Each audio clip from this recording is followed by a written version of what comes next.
Hey fam, it's me again coming back to you on part two of you want to build a house. So I kind of gave you on part one and to kind of give you the steps of what you need to do because there are steps that you need to do. Um, and so we talked about, getting your finance and how you're going to pay for it, what lot size, we talked a little bit about setbacks last time, things that can help you in the process of building your home. There's nothing wrong with building your home. Sometimes I get a question, what's the square footage of building a home? Well, that's a trick question because I don't give out square footages because if I haven't built a home before, when I say if I haven't built that home before, I can't just throw out numbers because I don't know what the finishes are, basically, what you're going to get.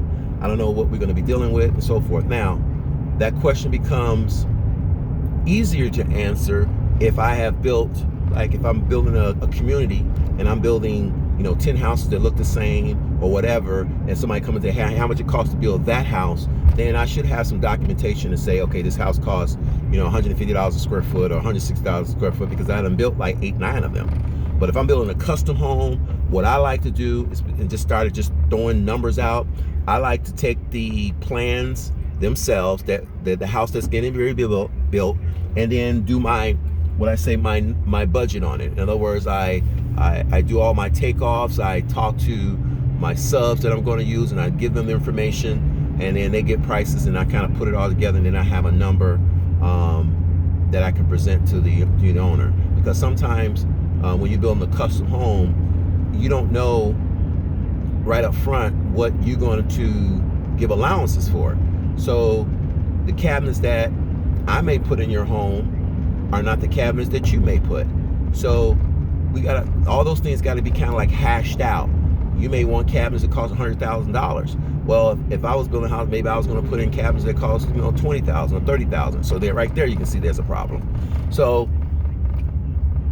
you need to get everything spelled out as far as who is going to do what is included in the price, what kind of allowances you're going to have, and what allowance is what I may put in the allowance for tile, for example. I may say you have $30,000 an allowance for floor tile and things like that, right?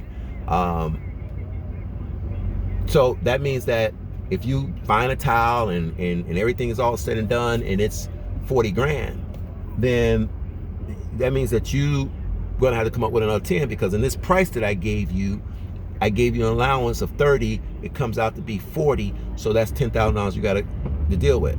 So, and people say, well, what if I'm below the allowance? Okay, now that's subject to the contract or whatever. If he says I gave you 30 and you come up with something that's 25, sometimes you can negotiate that other 5 and say, hey, can I put this towards this?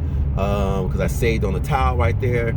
Or can you put that in like contingencies or whatever? If you have a change order or whatever, that can go towards that. So that can be spelled out however you guys want to work that, that overage when it comes on to allowances.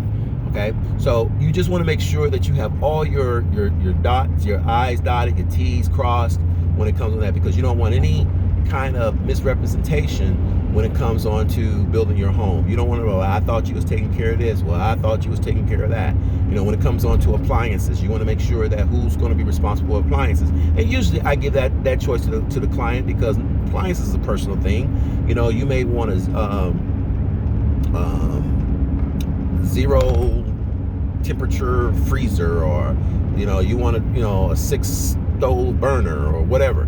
So and those things can be quite expensive, but that's what you want. So therefore I won't be able to price that, because if I'm building it custom, those are things that I can't put in my price because I don't know it, right? So you want to just kind of like have an ironclad proposal and a contract when it comes on to who's doing what and who's responsible for what. And then once you do that, then you have a price of what this house is going to cost to build. Okay, so it's not a difficult task. It's just that you got to make sure that both you and the contractor are on the same point. Now, the contractor doesn't come in till later on, because he or she is going to need the plans in order to come up with these prices. So you want to get a reputable contractor who has built before. This is what they do for a living. This is not what they do for practice. And if you do all that, then you may have a great experience on it. Yeah, there are going to be some up downs. There are going to be some delays because we don't know what weather. You know, weather plays a big part in building, especially when you're dealing with concrete.